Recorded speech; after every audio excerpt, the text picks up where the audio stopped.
Storytelling. This video is not only for students but also for parents and teachers. Storytelling is the greatest technology that humans have ever created, said John Westenberg. Storytelling is an important tool for language teaching and learning.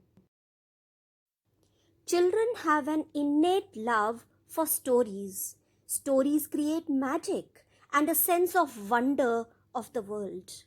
An effective teaching strategy, especially for teaching young learners who enjoy listening to stories. It helps the young learners to learn, imagine, and think critically.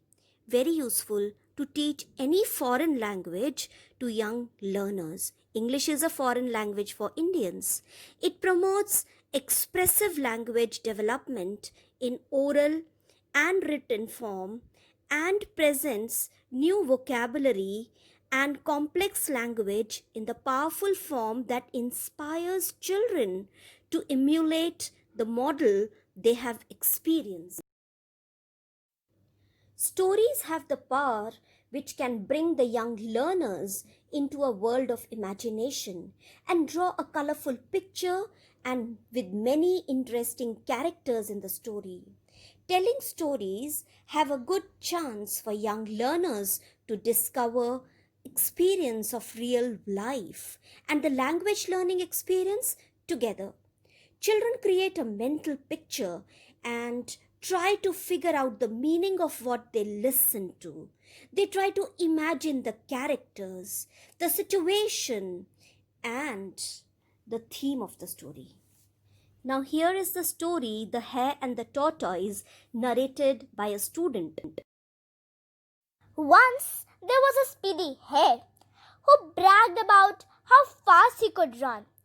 Tired of hearing him boast, the tortoise challenged him a race. All the animals in the forest gathered to watch. The hare ran down the road for a while and then paused to rest. He looked back at the tortoise and cried out, "How do we expect to win this race when you are walking along at a slow pace?" The hare stretched himself out alongside the road and fell asleep, thinking there is plenty of time to relax. The tortoise walked and walked, never ever stopping until he came to the finish line. The animals who were watching cheered so loudly for Tortoise that they woke up the hare. The hare stretched, yawned, and began to run again, but it was too late. Tortoise had already crossed the finish line. So, the moral of the story is slow and steady wins the race. Now, let's see what are the benefits of using storytelling in the classroom. Promote a feeling of well-being and relaxation. Increase children's willingness to communicate their thoughts and feelings. Encourage active participation. Increase verbal proficiency. Encourage use of imagination and creativity. Encourage cooperation between students and enhance listening skills. Performance skills. Now let's see what are the performance skills required to be a good storyteller. Vary the volume, pitch and tempo of your voice. Enunciate clearly and exaggerate expression.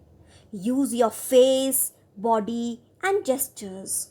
Let your body speak. Make your body and face respond to the tale. Have a clear focus and maintain concentration. Maintain engaging eye contact with the audience.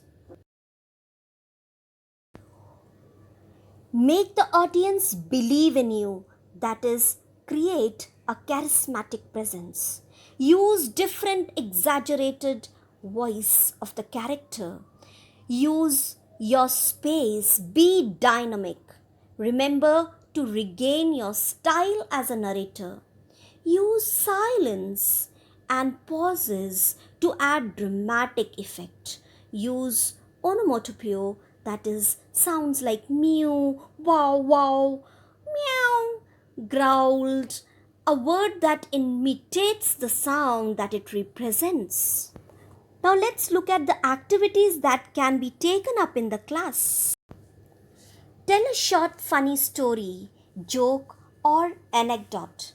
Try this at the beginning of your class as a warm up and ask your students if they have any funny story or jokes which they can narrate.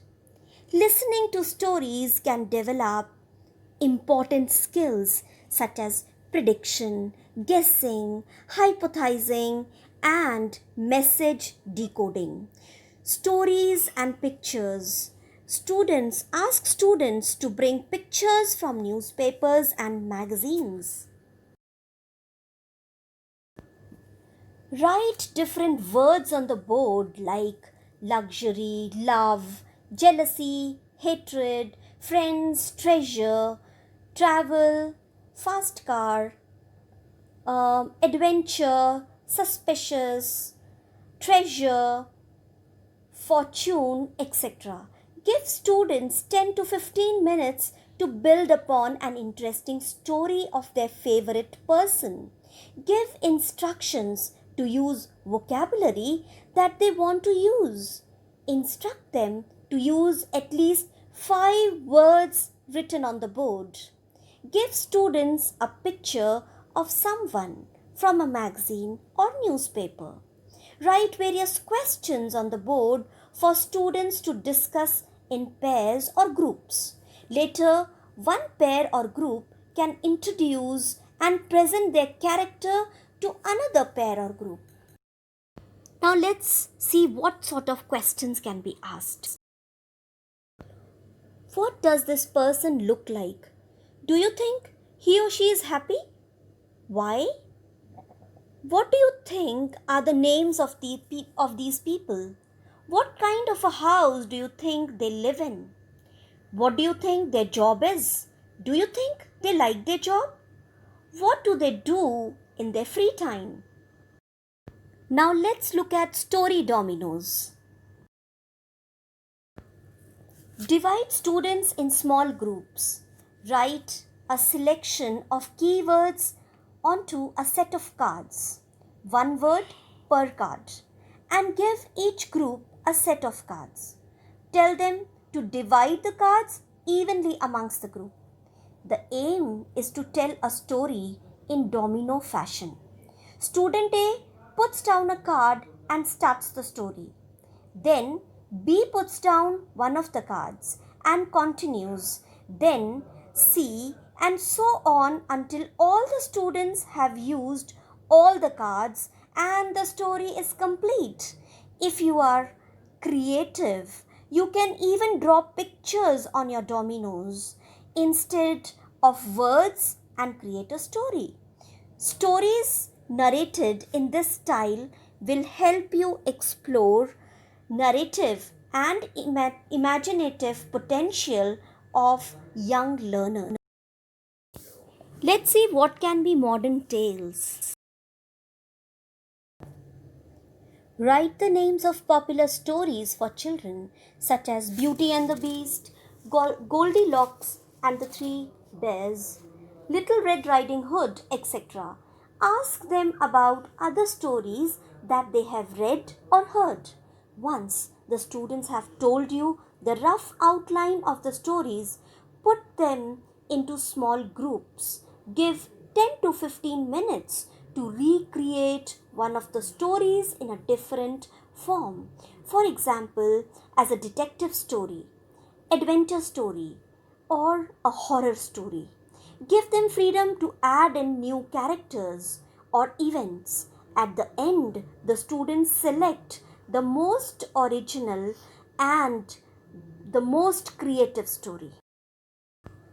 Remember, teacher's role is very important.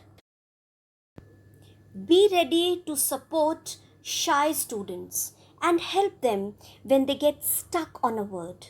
Any student who stands up to tell a story in English has made an incredible breakthrough. Acknowledge the efforts put in by your student. If you point too much, you disappoint. Be the teacher who tries and not the one who disappoints. Don't point out too many mistakes. Do not worry about the student's spelling, grammar, and handwriting at the initial stage. A focus on these areas can easily demotivate and inhibit creativity. There must be freedom to take risks and make mistakes. I hope this information will help you. Thank you.